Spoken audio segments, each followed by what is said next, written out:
शांति। ओम शांति।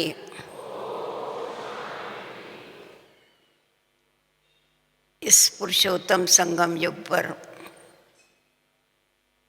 बेहद के बाबा ने हम बच्चों को अपना बना करके हमें ज्ञान और योग के पंख तो दिए ही,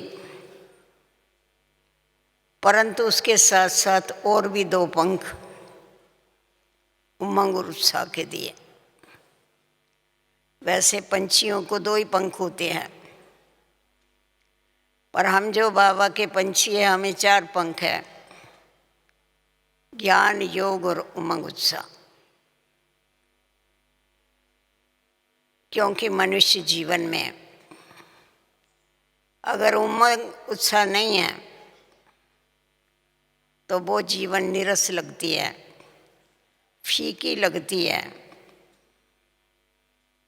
इसीलिए बाबा ने हम बच्चों को सदैव उमंग उत्साह में रहना सिखाया और हमें इस बात की याद दिलाई कि संगम युग ये उत्सव का सारा युग है, जिस उत्सव में तुम सदैव बाबा के साथ साथ उत्साह मनाते रहते हो, उत्सव मनाते रहते हो और सदैव उमंग उत्साह में रह करके आगे बढ़ते रहते हैं। कोई भी कार्य जब करना होता है तो अगर उमंग और उत्साह होता है तो वो कार्य बहुत इजी हो सकता है, सहज होता है और बहुत जल्दी उसकी सफलता हमें मिलती है। परंतु अगर उस कार्य के लिए भी हमको उमंग उत्साह नहीं होगा तो बहुत मेहनत करने के बाद भी मुश्किल से सफलता को प्राप्त करते हैं। हम ब्राह्मणों की जीवन तो है ही सफलता भरी। इसीलिए बाबा हमेशा हम बच्चों को कहते हैं उमंग और उत्साह ये तुम बच्चों का श्वास, जैसा श्वास के बिगर जीवन चल नहीं सकता है,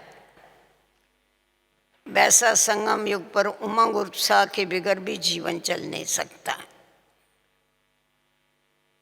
जैसा श्वास अगर कम ज़्यादा चलता है तो उसका इफेक्ट तुरंत शरीर के ऊपर होता है,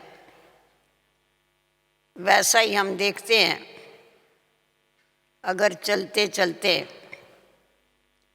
उमंग उत्साह कम होता है किसी का तो उसके जीवन के ऊपर उसका तुरंत इफेक्ट होता है, असर होता है। बाबा ने तो हम बच्चों को सदैव उमंग उत्साह में रहने के लिए 365 दिन के लिए 365 सोमान दिए हुए। अगर रोज एक सोमान की भी हम स्मृति रखते हैं, एक सोमान में भी अगर स्थित रहते हैं तो हमारा जो उमंग उत्साह है वो सदैव बना रहता है। और बाबा को मालूम है अगर इनको एक ही जैसा अभ्यास करने के लिए कहेंगे तो इनके अंदर इतना उमंग नहीं भरेगा।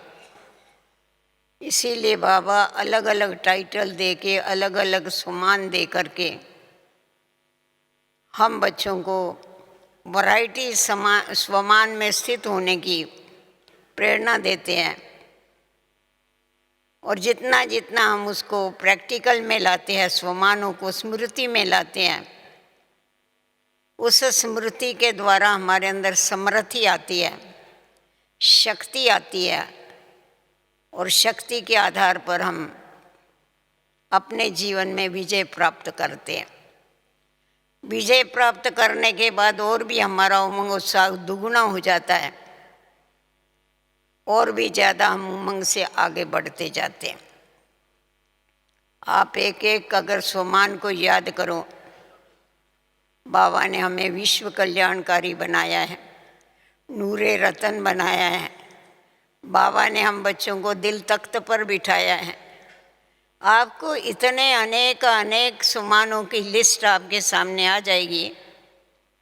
उसमें से कोई भी स्वमान चुन करके आप उस स्थिति में स्थित होने का प्रयत्न करो। अभी ये जो उमंग उत्साह है, इसका सारा आधार है संकल्पों के ऊपर। जैसा संकल्प होता है वैसी हमारी स्थिति बनती है, जैसी हमारी स्मृति होती है वैसी हमारी स्थिति रहती है। इसीलिए बाबा हम बच्चों को स्मृति स्वरूप बनाता है। स्मृति का स्वरूप बन जाओ, अर्थात जो भी बाबा के द्वारा तुम्हें लक़ब मिले हैं, टाइटल मिले हैं, स्वमान मिले हैं, उसको प्रैक्टिकल जीवन में लाओ। तो जितना जितना हम उसको रिवाइज करते हैं, रिवाइज करने के बाद ही हमारे अंदर रियलाइजेशन की शक्ति आती है, और जिस महसूसता शक्ति के आधार पर हम अपने को परिवर्तन करके आगे बढ़ते जाते हैं। तो ये संगम युग को वरदान है। इस वरदान को हमें प्रैक्टिकल में जीवन में लाना है। सदैव उमंग उत्साह में रहना है और औरों को भी उमंग उत्साह भरना है। वैसे भी देखो, यात्रा पर जब जाते हैं, चलते चलते अगर कोई थक जाता है तो उसका साथी जो होता है, अगर वो उमंग उत्साह वाला है तो उसको वापस उमंग उत्साह भरा करके वापस चलना सिखा देता है। तो वैसे ही हम सब रूहानी यात्रा के ऊपर है, और हम सभी का लक्ष्य एक ही है कि हम सब ब्राह्मणों को बाप समान बनना है। हम ब्राह्मणों को फरिश्ता बनना है, क्योंकि ब्राह्मण से जब तक फरिश्ता नहीं बने हैं तो देवता नहीं बन सकते हैं। मंजिल बहुत ऊंची है, मंजिल दूर की भी है। इसमें हमारी जो स्पीड है वो स्पीड बहुत फास्ट चाहिए। बाबा ने हम बच्चों को इस बात की जानकारी दिया। पहले हमेशा कहते थे कि चढ़ती कला तेरे भाणे सर्व का भला, भक्ति मार्ग में भी गायन करते हैं। परंतु बाबा ने आके हम बच्चों को अनुभव कराया, चढ़ती कला नहीं, उड़ती कला तेरे भाणे सर्व का भला। अगर तुम्हारे अंदर उड़ती कला है तो उड़ती कला से ही तुम औरों का भला कर सकते, खुद का भला कर सकते हैं। और उस उड़ती कला के लिए उमंग उत्साह की जीवन में अत्यंत आवश्यकता है। कभी कभी किसी का अनुभव सुनते हैं, अपना अनुभव सुनाते हैं कि हम पहले जब आते थे तभी हमारे को ज़्यादा उमंग उत्साह था, ज़्यादा लगन थी। चलते चलते कभी कभी हमारा उमंग उत्साह कम हो जाता है, लगन कम हो जाती है। अभी वास्तव में देखा जावे, जब हम मंजिल की तरफ आगे बढ़ रहे हैं, स्थूल रीति से भी अगर हम यात्रा से कहाँ अपने घर की तरफ जाते हैं, जितना जितना नज़दीक जाते हैं उतना उतना हमारा उमंग बढ़ता है, उमंग कम नहीं होता। हम समझते अभी पहुँचे कि पहुँचे। बाबा हम बच्चों को हमेशा कहते, बच्चे तुम्हें अभी नई दुनिया के पेड़ दिखाई पड़ने चाहिए, तुम्हें नई दुनिया के महल दिखाई पड़ने चाहिए।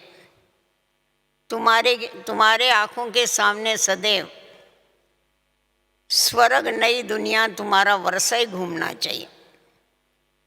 इसीलिए बाबा कहते तुम्हारे एक आँख में मुक्ति और दूसरे आँख में सदैव जीवन मुक्ति रहे।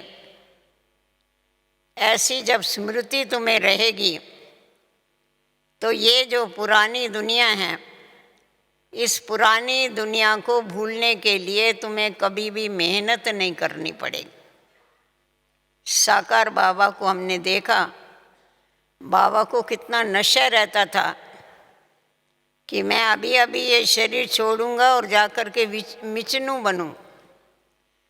बाबा ऐसे स्वर्ग की, अभी भी आप बाबा की मुरली पढ़ेंगे, बाबा कभी कभी जब स्वर्ग का वर्णन करते हैं बैठ करके, हम सभी जैसे कि उस दुनिया में चले जाते हैं। तो उसी प्रकार हमारे आँखों के सामने भी सदैव बाबा जो नई दुनिया स्थापन कर रहा है उसके नज़ारे आने चाहिए, उसकी सीनरियाँ आनी चाहिए, जिससे हमारा उमंग उत्साह सदैव बढ़ता रहे। किसी का अगर बाप लौकिक में भी मकान बनाता है तो सारा दिन बच्चे प्लान करते रहते हैं कि अभी हमारा नया मकान बनेगा तो हम ऐसा फर्नीचर लगाएंगे, ये करेंगे, वो करेंगे। उनकी बुद्धि में वही घूमता रहता है सारा समय। रास्ते में भी कोई मिलेगा, कोई उससे पूछेगा या नहीं पूछेगा तो भी बड़ी खुशी से बताते हैं कि अभी हमारा नया मकान बन रहा है, अभी हम उधर जाने वाले हैं, हमारा मकान इतना बड़ा है, कितना खुश होते। और हमारा बाप तो सारी दुनिया ही नई बनाता है, तो हम बच्चों को कितनी खुशी होनी चाहिए और कितनी स्मृति रहनी चाहिए उस नई दुनिया। इसीलिए हमें हमेशा इन बातों का ध्यान रखना है कि हमारे को ये पुरानी दुनिया नहीं दिखाई पड़े, परंतु नई दुनिया दिखाई पड़े। बाबा ने हम बच्चों को बताया है, बच्चे ये पुरानी दुनिया तुम्हारे रहने के लायक नहीं है, इसीलिए मैं नई दुनिया स्थापन कर रहा हूँ। तो बाबा जिस प्रकार कहते हैं कि ये पुरानी दुनिया तुम्हारे रहने के लायक नहीं है, सचमुच हमको इस बात का अनुभव होता है कि ये पुरानी दुनिया जो जड़जड़ीभूत हो गई है, जिसमें दुख, अशांति, झगड़े, मारामारी है, ये हमारे रहने के लायक नहीं। हमारे रहने के लायक नई दुनिया है, हमारे रहने के लायक हमारा घर परम धाम। इसकी जब तक हम अनुभूति नहीं करते हैं, इसका अनुभव नहीं होता है, तब तक हमारी बुद्धि इस पुरानी दुनिया से टूटती नहीं। और जब पुरानी दुनिया से बुद्धि नहीं टूटती है तो वो खुशी, वो उमंग उत्साह हमारे अंदर भरता नहीं है कि बाबा हमारे लिए कौन सी दुनिया स्थापन कर रहा। अभी हम देखते हैं कि बाबा ने तो हमारे को बहुत स्मृतियाँ दिलाई, बाबा ने हमें अथाह ज्ञान का खजाना दिया, जिस ज्ञान खजाने के द्वारा हम सदैव खुशी में रहते हैं। परंतु चलते चलते खुशी गायब होने का क्या कारण होता है? उमंग उत्साह कम होने का कारण क्या होता है? जो कभी कभी स्पीड जो है वो फास्ट होने के बदले पुरुषार्थियों की स्लो हो जाती। हम यात्रा पर है, यात्रा से कोई वापस नहीं जाते हैं, परंतु चलते चलते थक जाते हैं तो क्या होता है? चढ़ती कला के बदले ठहरती कला हो जाती। अगर हम पूछेंगे कि आप कैसे हैं तो कहेंगे चल रहे हैं। चल तो रहे हैं, परंतु कौन सी स्पीड से चल रहे हैं? हमें ये देखना, चलते तो सब हैं, परंतु चलने चलने में स्पीड का बहुत फर्क होता है। तो हम कौन सी स्पीड से चल रहे हैं? तीव्र पुरुषार्थ कर रहे हैं। मम्मा ने हमें बताया कि तीव्र पुरुषार्थी किसको कहा जाता है? तीव्र पुरुषार्थी उसको कहे जो एक बारी भूल करने के बाद वो भूल वापस कभी भी जीवन में रिपीट नहीं हो, उसको कहेंगे तीव्र पुरुषार्थ। और हम उसका डेफिनेशन क्या करते हैं पुरुषार्थ का? भूलें करते रहेंगे, और अगर कोई कहेगा भाई ये भूल हो गई तो कहते क्या करे पुरुषार्थी। तो पुरुषार्थी का मतलब भूलें करना नहीं है, पुरुषार्थी का मतलब है अभूल बनना। तो देखो लक्ष्य के ऊपर है, जैसा हमारा लक्ष्य होता है वैसे ही हमारे लक्षण होते हैं। तो सदैव अगर हमें ये याद रहता है कि हमें अबूल बनना है, हमने तीव्र पुरुषार्थ करके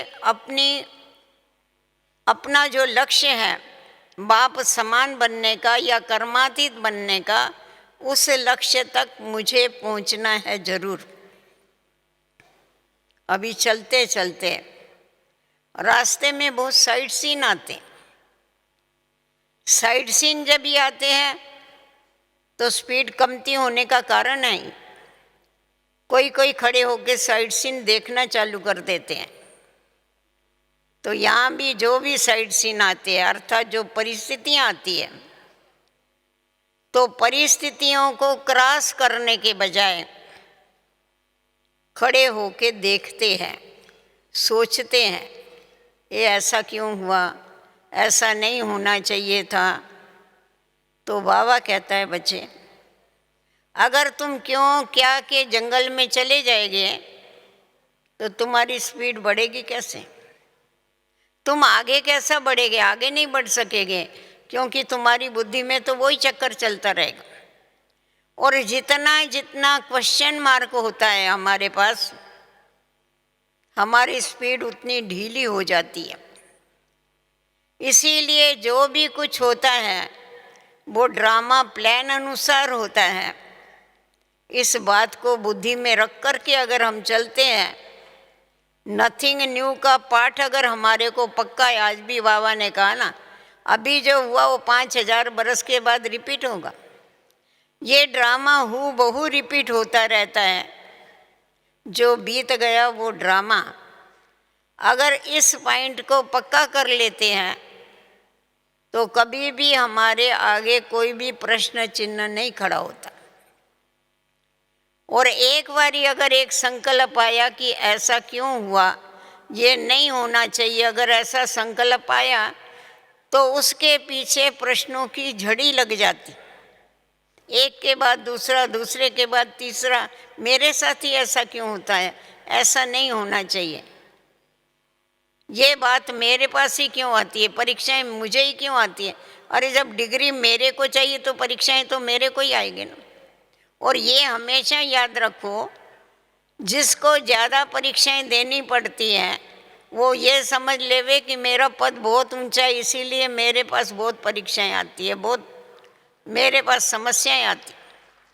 तो समस्याओं को देख के घबराने के बजाय आप समस्याओं को देख के घबराओ नहीं, समस्याओं को देख के खुश हो जाओ कि ये समस्या आई है, किसके लिए आई है, मुझे आगे बढ़ाने के लिए आई है, मुझे धक्का देने के लिए आई है कि आगे चल, इस समस्या को तू क्रॉस करके अपने मार्क्स जमा कर।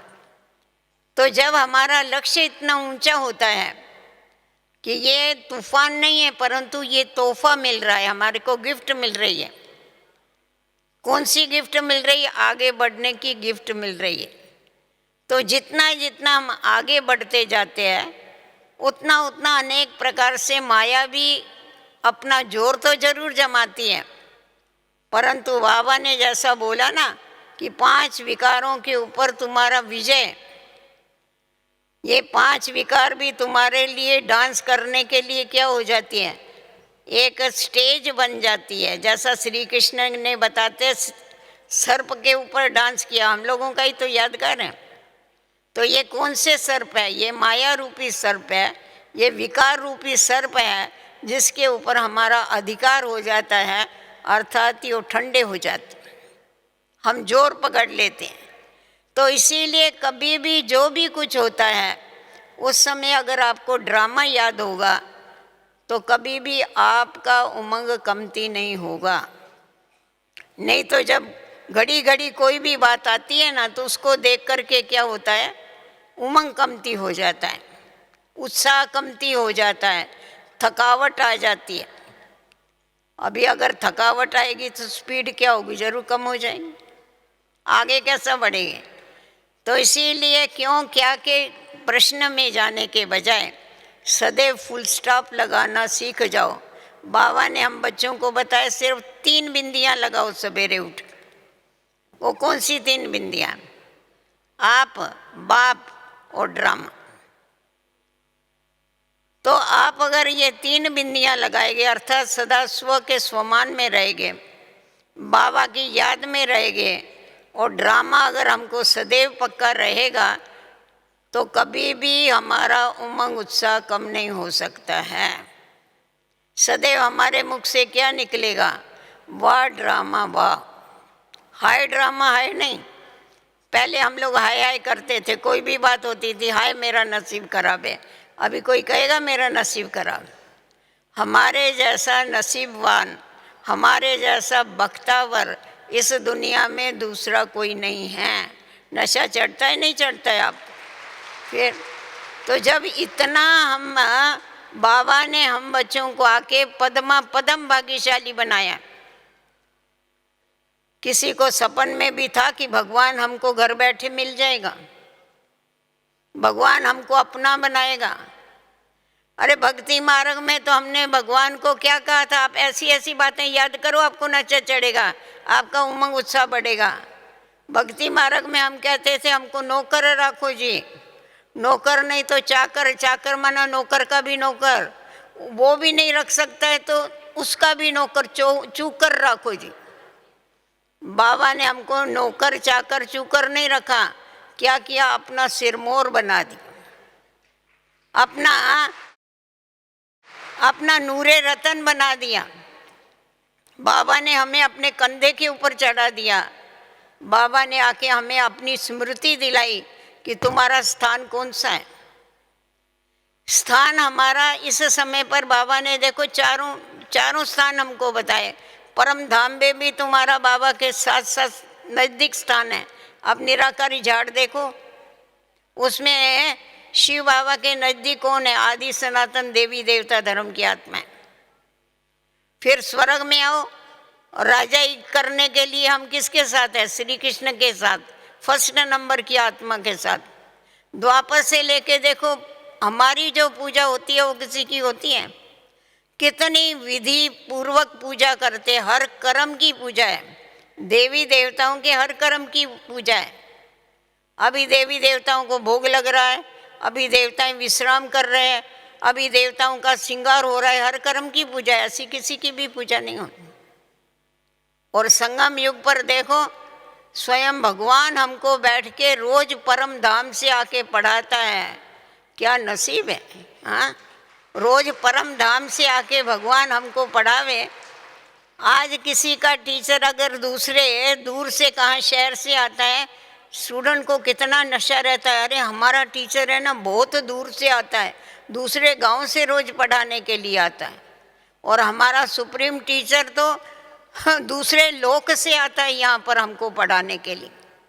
तो हमको उसकी पढ़ाई का कितना कदर चाहिए, हमको उसका कितना कदर करना चाहिए कि जो इतने दूर से आता है हमको पढ़ाने के लिए, हमें पढ़ाई के ऊपर पूरा पूरा ध्यान देना है। उमंग उत्साह कम होने का कारण ये है कि अलबेलापन ये ऐसी स्थिति है जैसे जागते हुए भी सोए हुए। जैसा कहते हैं ना, जो सोया है उसको जगाना सहज होता है, पर जो जागता है उसको जगाना कोई सहज नहीं होता है, कठिन होता है। कोई ढोंग करके सो जाते हैं ना, तो सामने वाले उसको हिला, अरे उठ अरे उठ, वो उठेगा ही नहीं, सोया पड़ा रहेगा। तो ये अलबेलापन भी ऐसा है। अभी कौन बना है संपूर्ण जो हम बन जाएंगे? कोई बात नहीं, अभी तो बहुत टाइम पड़ा है, हम तो है ही बाबा के बच्चे, बाबा जैसा ही बनेंगे और कैसा बनेंगे। बाबा कहता है ऐसा अलबेलापन नहीं चलेगा। तो ये जो अलबेलापन है, इस अलबेलेपन के कारण क्या होता है, हमारे पास इतना उमंग नहीं रहता है आगे बढ़ने का। परंतु अगर इस अलबेलेपन को छोड़ देवे, क्योंकि हमारी पढ़ाई भी है और माया के साथ लड़ाई भी, इसीलिए हमें बहुत चुस्त बन कर के चलना है। जितना जितना हम चुस्त बन कर के चलते हैं, उतना उतना हमारी क्या होती है, सदैव विजय होती रहती है। तो हमें विजय प्राप्त करना है, इस बात का हमें क्या करना है, ध्यान देना। हमें हमेशा ये लक्ष्य रखना है कि हमको बाबा समान बनने का है। बाबा का कभी उमंग उत्साह कम हुआ? फॉलो फादर क्यों कहा जाता? बाबा कहते थे, बच्चे तुम्हारा जो लक्ष्य है ना वो बहुत ऊंचा है। जैसा ऊंची पहाड़ी के ऊपर ट्रेन जाती है तो उसको डबल इंजन लगाना पड़ता है, तो उसी प्रकार तुम्हारी ये ऊंची चढ़ाई होने के कारण, ऊंचा लक्ष्य होने के कारण तुम्हारे को 2 इंजन लगे हुए हैं, बाप और दादा। इन दोनों को तुम्हें फॉलो करना है। निराकारी स्थिति में निराकार बाप को फॉलो करना है, और साकारी स्थिति कर्म योगी बनने के लिए तुम्हें ब्रह्मा बाप को फॉलो करना। अभी आप बाबा को सामने लाओ, साकार बाबा को। बाबा का उमंग उत्साह आपने कभी कम देखा? बाबा की हिस्ट्री तो पढ़ी होगी ना? अच्छा, बाबा को नहीं देखा। बाबा की हिस्ट्री पढ़ी है, नहीं पढ़ी है? जिन्होंने पढ़ी है हाथ ऊपर करो।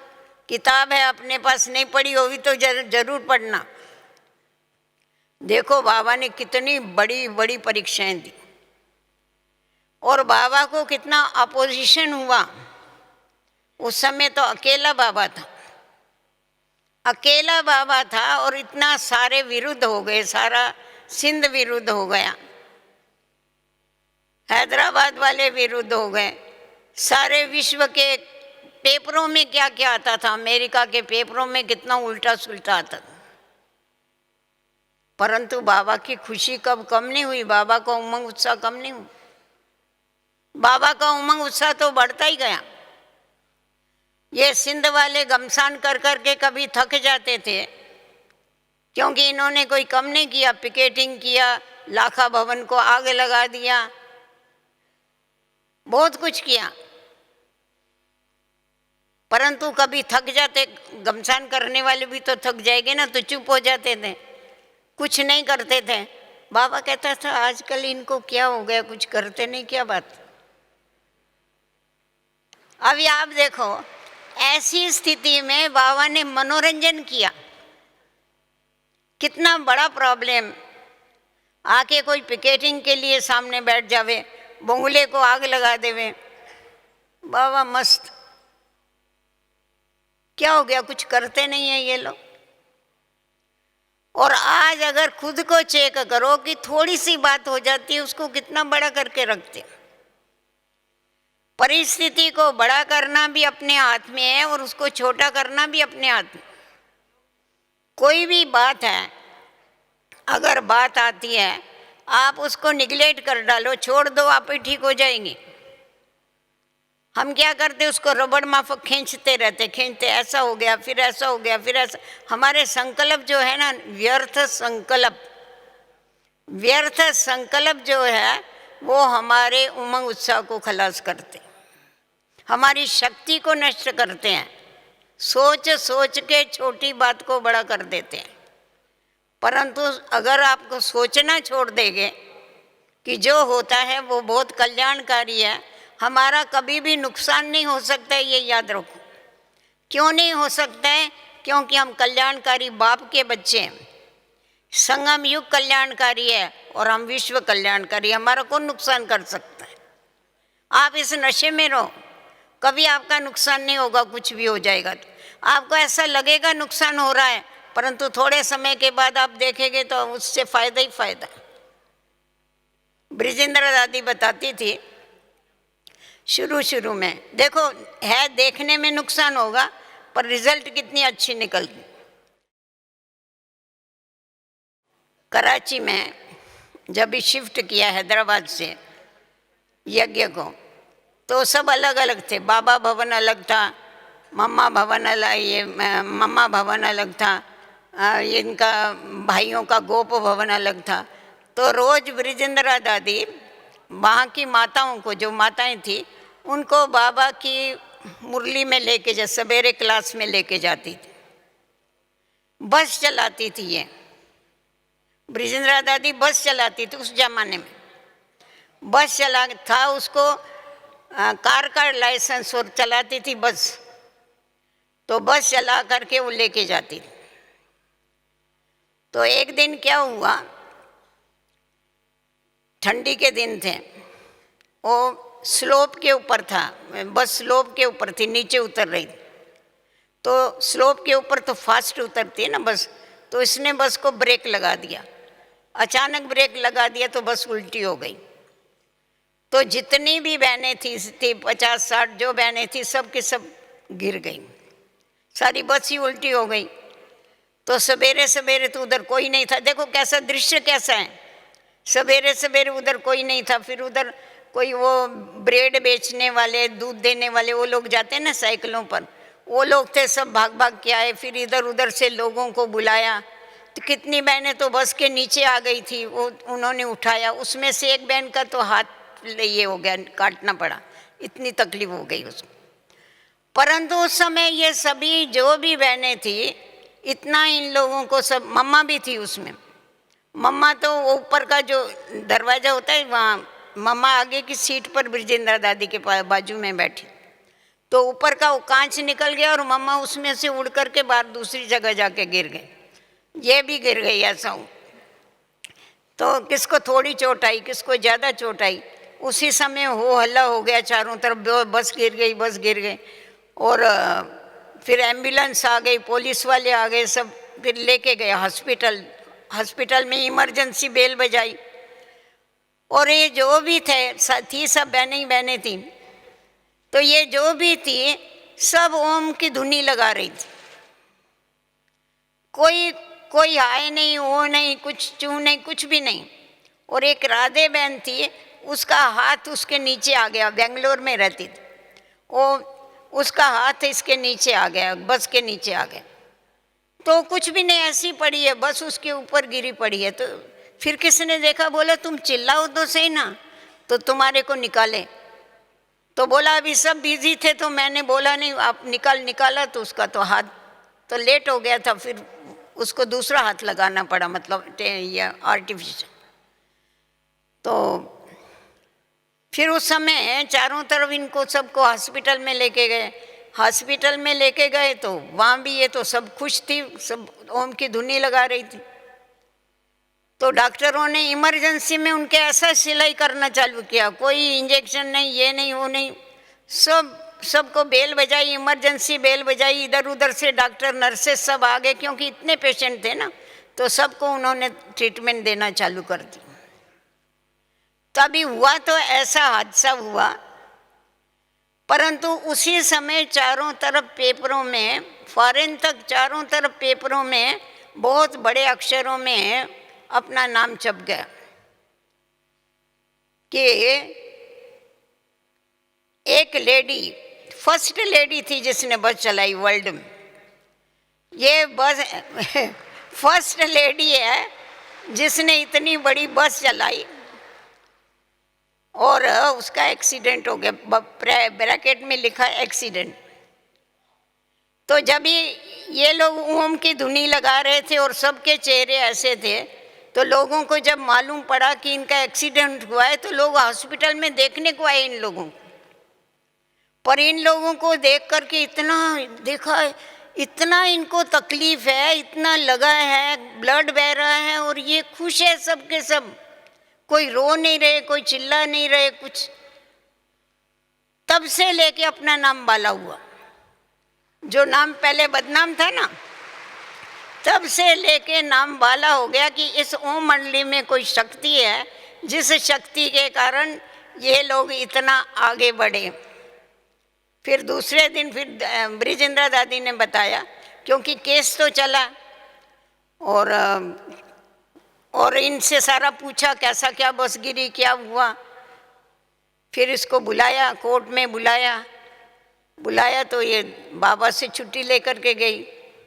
जाने के बाद जज ने इनको अपनी कैबिन में बुलाया, बोला हम आपको पिंजरे में नहीं खड़ा करेंगे, कैबिन में बुलाया, और कहा देखो बहन, आपकी बहादुरी देख के तो आपको इनाम देना चाहिए।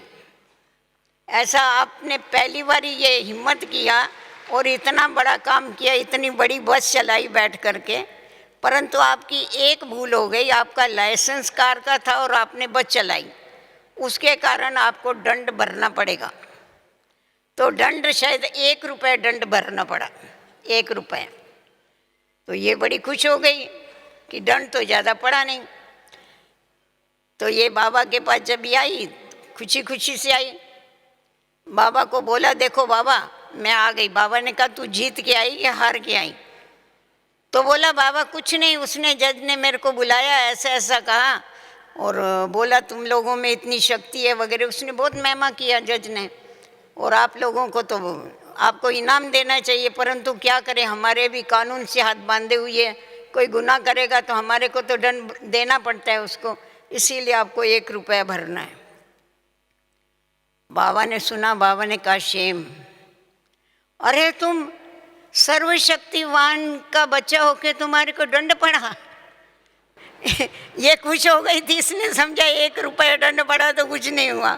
पर बाबा ने कहा जिसका नाम है दंड, दंड तो दंड होता है ना, तो अच्छा नहीं हुआ ये। परंतु तब से लेकर के क्या हुआ, चारों तरफ ये बहुत नाम तब से बाला होने लगा कि ये जो ईश्वरीय विश्वविद्यालय, विद्यालय तो उस समय नहीं बोलते थे, ओम मंडली बोलते थे। इस ओम मंडली के ओम में बड़ा जादू है और इसमें बड़ी शक्ति है। तो देखो, देखने को दृश्य कैसा लगता है, पर रिजल्ट उसकी कितनी अच्छी आई। उसके बाद फिर इतनी बदनामी नहीं करते, फिर कम हो गया सारा। तो ये भी सारा ड्रामा में कभी भी हम लोगों का अकल्याण नहीं हो सकता है, सदैव कल्याण होता है। तो जितना हमारा बाबा के ऊपर निश्चय है, उतना ही अगर ड्रामा के ऊपर निश्चय होगा ना, तो कितनी भी बड़ी परिस्थिति आएगी तो हमारी खुशी कभी गायब नहीं होगी, हमारा उमंग उत्साह कभी गायब नहीं होगा, वो सदैव चलता रहेगा। तो इसीलिए तो बाबा कहता है ना कि तुम खुद के ऊपर भी पूरा निश्चय रखो, बाप के ऊपर भी निश्चय रखो, और उसके साथ साथ ड्रामा के ऊपर भी निश्चय रखो। तो आगे बढ़ते जाएंगे, तुम्हारी खुशी बढ़ती जाएगी, तुम्हारी खुशी कम नहीं होगी। और कभी भी कोई परिस्थिति आवे, उसके बाजू में खड़े होके आप देखो नहीं। अभी कोई भी बात है, अगर हम उसके नज़दीक खड़े होके देखते हैं ना, उसका रूप बड़ा दिखाई पड़ता है। कोई ये चीज़ है, समझो, उसको नज़दीक से देखेंगे तो बड़ा रूप दिखाई पड़ता है, पर आप अगर उसको ऊपर से देखेंगे तो क्या होगा, बड़ी चीज़ भी छोटी दिखाई पड़ती। अभी प्लेन में जाते हैं, बड़ी बड़ी नदियाँ नाले के माफक दिखाई पड़ती है। कितनी बड़ी नदी, समुद्र नाले के माफक दिखाई पड़ेगा, और आगे चले जाएंगे तो दिखाई भी नहीं पड़ता है, पर ऊपर से इतना छोटा दिखाई पड़ता है। इतने बड़े बड़े जंगल आपको इतने छोटे छोटे दिखाई पड़ेंगे, कुछ नहीं दिखाई, मकान दिखाई नहीं पड़ेगा। तो बाबा ने हम बच्चों को ये युक्ति बताई हुई है कि अगर कोई भी बात होती है, कोई समस्या आती है ना, समस्या के सामने खड़ा होकर उसको देखना नहीं, आप अपनी ऊंची स्थिति पर चले जाओ कि मैं मास्टर सर्वशक्तिवान हूँ। आप ऊंची स्थिति पर जाके उसको देखो, आपको खिलौना लगेगा, आपको समस्या नहीं लगेगी।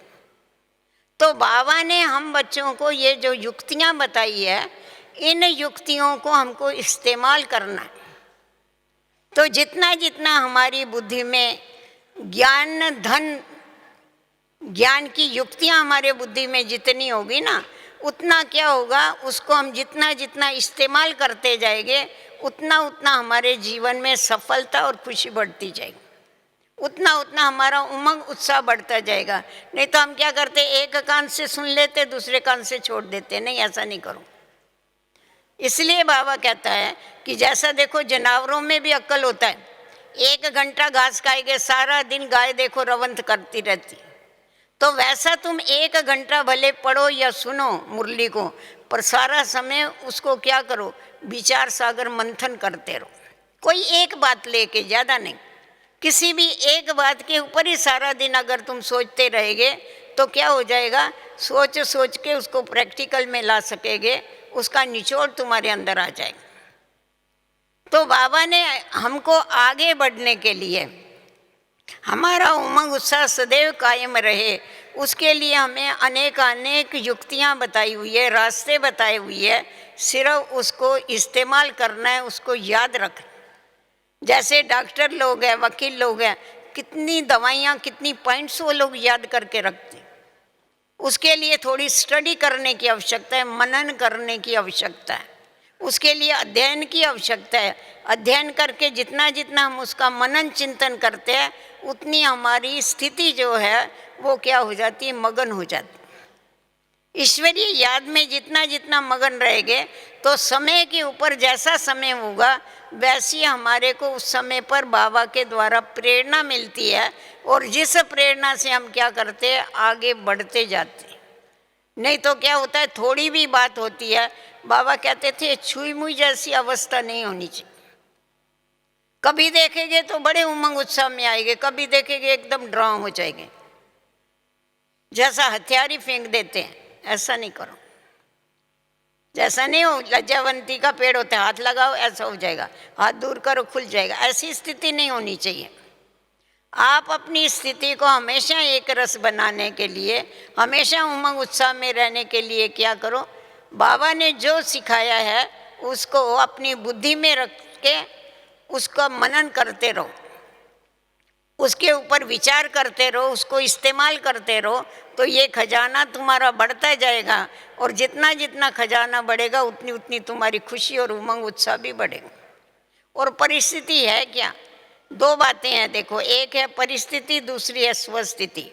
परिस्थिति बाहर से आती है और स्वस्थिति जो है वो अंदर की है, मेरी है। स्व माना मेरी है वो स्थिति।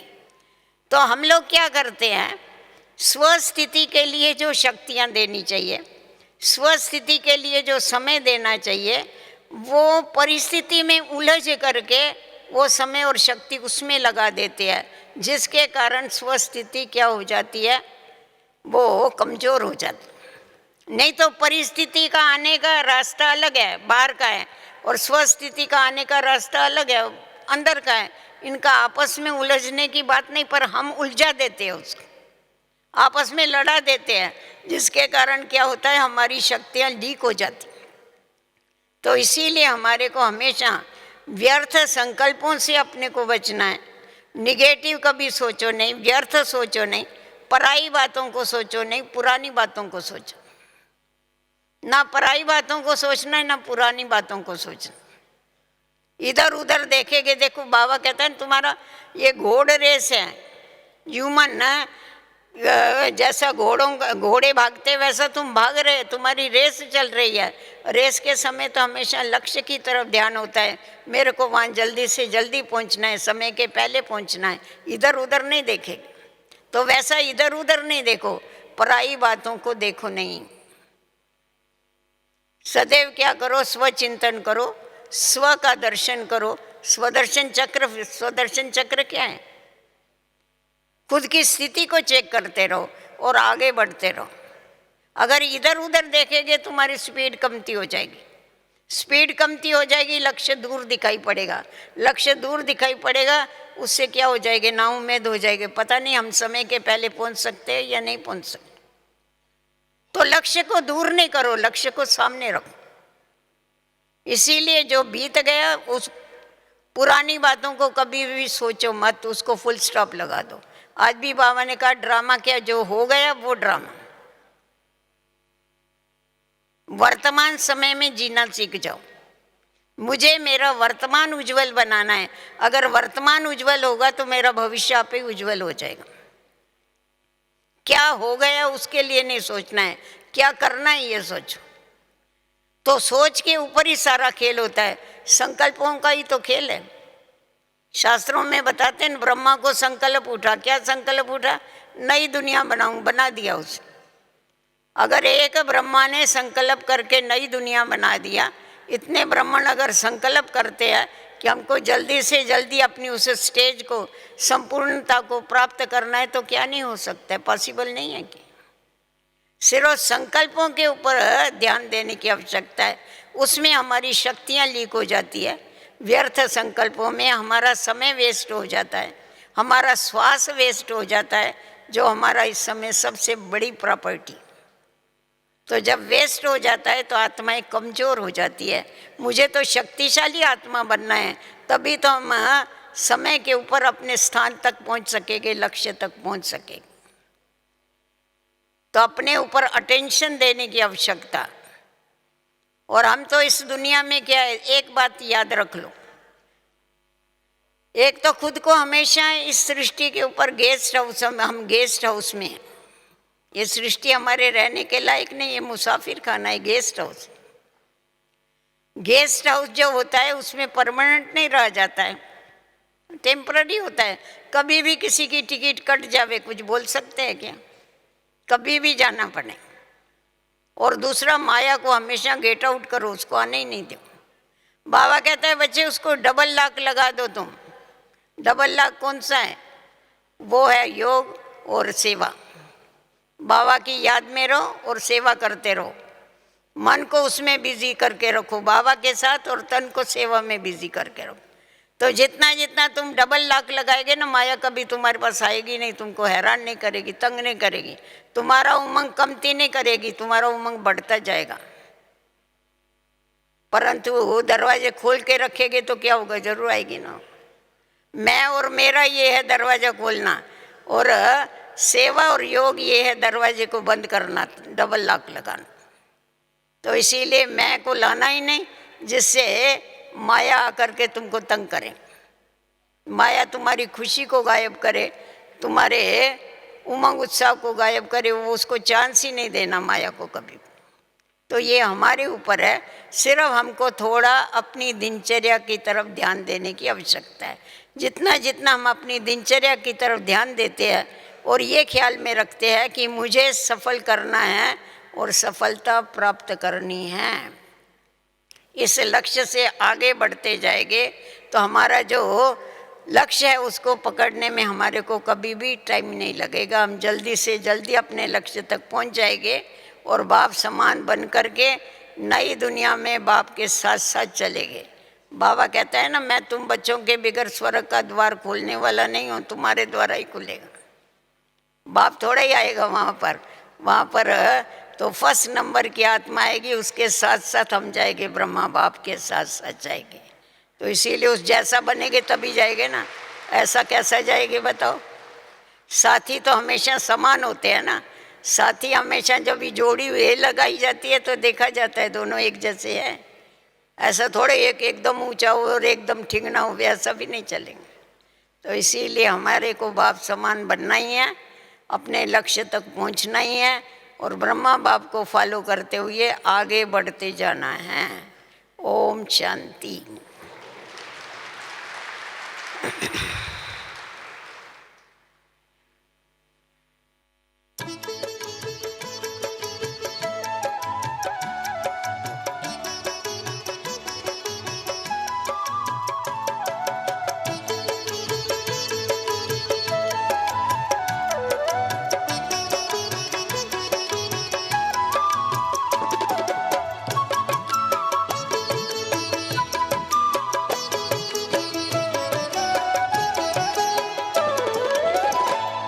सदा खुश रहो, मुस्कुराते रहो, सदा खुश रहो, मुस्कुराते रहो, खजाना खुशी का लुटाते रहो, खजाना खुशी का लुटाते रहो, गाते रहो, गुनगुनाते रहो, गाते रहो, गुनगुनाते रहो, मिलन प्यारे प्रभु से मनाते रहो, मिलन प्यारे प्रभु से मनाते रहो, सदा खुश रहो।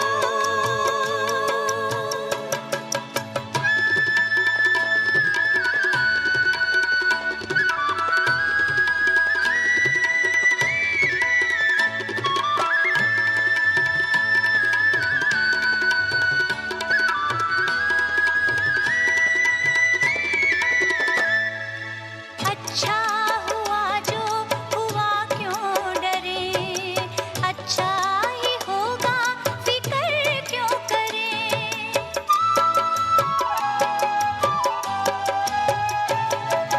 अच्छा हुआ जो हुआ, क्यों डरे, अच्छा ही होगा, फिक्र क्यों करे, हर बात में सबका कल्याण है, हर बात में सबका कल्याण है, खुशी का मरम ये सुनाते रहो, सदा खुश रहो, मुस्कुराते रहो, खजाना खुशी का लुटाते खुश रहो।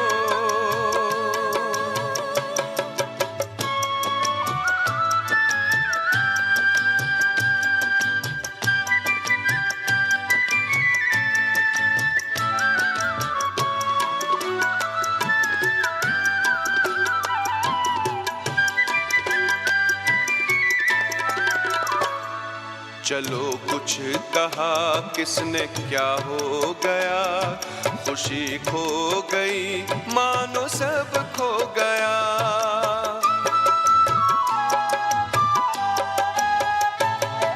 चलो कुछ कहा किसने क्या हो गया, खुशी खो गई मानो सब खो गया। खुशी जैसी कोई दवा ही नहीं, खुशी जैसी कोई दवा ही नहीं, ये अमृत है सबको पिलाते रहो, गाते रहो गुनगुनाते रहो, मिलन प्यारे प्रभु से मनाते रहो, सदा खुश रहो।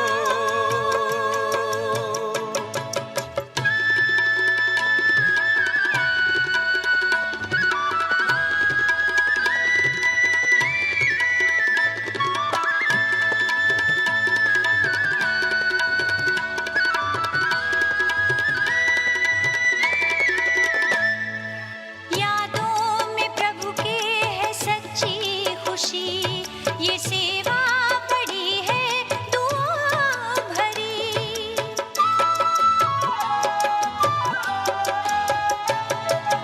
यादों में प्रभु के है सच्ची खुशी, ये सेवा बड़ी है दुआओं भरी, ये मुस्कान वरदान भगवान का, ये मुस्कान वरदान भगवान का।